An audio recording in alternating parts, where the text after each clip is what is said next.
আমি এই জায়গাটাতে আমি দর্শকের কাছে আমি সরি বলতে চাই, কারণ তাদের আর কোনো চাওয়া নাই। একটাই চাওয়া যে দেনা পাওনা 20 মিনিট কেন, এটা 40 মিনিট কেন না, মানে সপ্তাহে 2টা এপিসোড কেন, এটা মিনিমাম 3টা না কেন। যে দর্শক, আমাদের যারা দর্শক আছে, দেনা পাওনার যারা দর্শক আছে, তারা মোটামুটিভাবে অনেক ক্ষিপ্ত, রাগান্বিত। কারণ হচ্ছে যে আমরা এত লেট করি কেন, বা ঈদে অন ইয়ার হলো না কেন। তো ঈদে অন ইয়ার না হওয়ার একটা কারণ আছে, সেটা হচ্ছে যে ঈদে আমাদের আরও অন্যান্য কন্টেন্ট আসছে। সো সব মিলিয়ে মনে হয়েছে যে দেনা পাওনাটা ঈদে না যাক, ওই কন্টেন্টগুলো যাক। তো ওই জায়গা থেকে দর্শককে আমরা একটা নোটিশ দিয়েছি, কিন্তু হয়তো তারা ওইভাবে খেয়াল করেনি, যার কারণে আমার পার্সোনালি ইনবক্স থেকে শুরু করে বিভিন্ন কমেন্টে অনেক বকাঝকা বা তারা মন খারাপ করছে। যাই হোক, ওই জন্য সরি। আর সামনে আসলে এরকম হবে না, নিয়মিত আসবে প্রতি মঙ্গলবার, বুধবার। স্মরণীয় হয়ে থাকবে কিনা জানি না, কিন্তু আমি এনজয় করছি। কারণ হচ্ছে দেনা পাওনা গল্পটা এমন যে আমি যদি অন্য কোনো গল্পের মধ্যে ঢুকি বা অন্য কোনো আমি স্ক্রিপ্ট করতে বসি, সেখানেও দেখা যাচ্ছে যে দেনা পাওনার কোনো একটা ক্যারেক্টার মাথায় চলে আসে, আমি সাথে সাথে ওইটা নিয়ে ভাবি, ওইটা একটা নোট করে ফেলি, ফোনেই একটা নোট করে ফেলি। এরকম একটা বিষয়। যেমন আমি হাঁটতে চলতে হুটহাট করে একটা করে জিনিস চলে আসে, মানে গল্পের বাইরে গিয়ে, মানে শ্যুটের বাইরে গিয়েও দেখা যাচ্ছে যে আমার মানে নর্মাল লাইফের মধ্যেও এই গল্পটার সাথে আমি অ্যাড হয়ে যাচ্ছি, মানে না চাইতেও। সো এই জায়গা থেকে আমার মনে হয় যে এটা আমার পছন্দের গল্প, বা আমি এই গল্পটা বলে শান্তি পাচ্ছি। সো এতটুকু।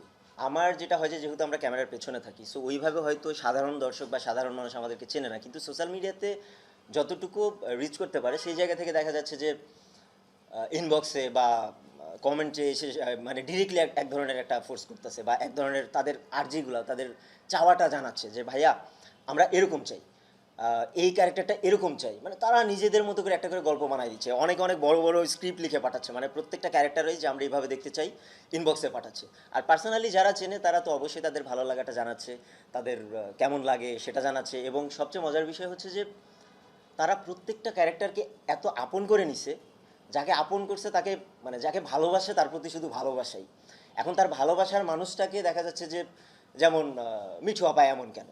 এখন আমি যদি দর্শকের কথা বাদ দিই, আমি যদি শুধু অপুদির কথাই বলি, অপুদি একদিন আমাকে ডাক দেয় বলতেছে, মেকআপ রুমে ডাক দেয় বলতেছে যে সোহাগ, আমি তো জানি এটা নাটক, কিন্তু মিঠু যখন আমাকে এই যে এইভাবে বলে না, আমার খুব গায়ে লাগে, আমার ভিতর থেকে কেমন কষ্ট লাগে। তো পরে বলি, মানে পরে নিজেকে সান্ত্বনা দিই, এটা তো আসলে নাটক। তো এই জায়গা থেকে বোঝা যাচ্ছে যে একজন আর্টিস্ট যদি অ্যাক্টিং করতে যায় এই ব্যাপারটা ফেস করে, তাহলে সাধারণ দর্শক কতটা আসলে যারা, এবং কিভাবে দেখছে বা কিভাবে নিচ্ছে। এবং তাদের বিষয়টা হচ্ছে দেনা পাওনার যারা দর্শক আছে, প্রত্যেকটা ওয়ার্ড, মানে প্রত্যেকটা লাইন বাই লাইন তারা দেখে, মনোযোগ দিয়ে দেখে, এবং এখানে যদি একটু উল্টাপাল্টা হয় তারা ওইটাকে নোট করে সুন্দর মতো এটা ধরায় দেয় যে এটা এরকম হইলো না, এটা আপনার ভুল হয়েছে। সো এই জন্য আমি দর্শকের কাছে কৃতজ্ঞ। আমি আমি মনে করি না চ্যালেঞ্জিং, কারণ হচ্ছে আর্টিস্ট যারা আমার আছে তারা খুবই দায়িত্বশীল এবং খুবই একটা ফ্যামিলি। তো সো তাদের যে জায়গাটা সেটা হচ্ছে যে তারা আমাকে প্রচুর পরিমাণে হেল্প করে। মানে আমি যদি বলি যে আমি এটা এটা মানে একটু, মানে আমি অনেক প্যারা দিই, অনেক ঝামেলার মধ্যে দেখা যাচ্ছে যে আমার মাঝে মধ্যে অনেক রাত পর্যন্ত শ্যুট করেছি, কেউ বিন্দু পরিমাণ বিরক্ত হয় না। আর চ্যালেঞ্জিংয়ের যে বিষয়টা, তারা, আমরা সবাই চাই যে টিম ওয়ার্ক, এই কাজটা আরও অনেক ভালো হোক, কিন্তু এটা চ্যালেঞ্জিং নাই এই অর্থে বলবো, কারণ আমার প্রত্যেকটা আর্টিস্ট তারা আসলে মানে এই গল্পটাকে পুরো একটা ফ্যামিলি হিসেবে নিয়ে নিছে। দেখা যাচ্ছে যে একটা সম্পর্কটা, আমি ছেলে, আমি মা, আমি নিপা, আমি খাইরুল, এই ব্যাপারটা তাদের মধ্যে আছে। সো এই গল্প বলার ক্ষেত্রে যেটা হচ্ছে যে তাদেরকে আলাদা করে কিছু বলতে হচ্ছে না, মানে শুধু ক্যারেক্টারটা ধরাই দিয়ে, আমি সিচুয়েশনটা ধরাই দিয়ে যে ব্যাপারটা ধরাই দিচ্ছি, দেখা যাচ্ছে যে তারা তাদের মতো করে পুরো একটা খুবই দারুণ, মানে খুবই দারুণ। সো এটা আমার মনে হয় না যে এটা চ্যালেঞ্জিং, ভালোভাবেই যাবে। আমি দর্শকের প্রত্যাশাকে সম্মান করে আমি জাস্ট এতটুকু বলতে চাই যে দর্শক যতদিন ভালোবাসবে, আমার মনে হয় যে গল্পটা একটা সুন্দর জায়গায় নিয়ে শেষ করব। আর এর মধ্যে যদি মনে হয় যে না, দর্শক কিছুটা বিরক্ত বা কিছু একটা, আমি তখন নিজেকে মনে করবো যে না, আমি হয়তো একটু মানে গল্পের বাইরে চলে যাচ্ছি। সো ওই জায়গা থেকে আমার মনে হয় করব, একটা সুন্দর একটা জায়গায় শেষ করব। আমি এই জায়গাটাতে আমি দর্শকের কাছে আমি সরি বলতে চাই, কারণ তাদের আর কোনো চাওয়া নাই। একটাই চাওয়া যে দেনা পাওনা 20 মিনিট কেন, এটা 40 মিনিট কেন না, মানে সপ্তাহে 2টা এপিসোড কেন, এটা মিনিমাম 3টা না কেন।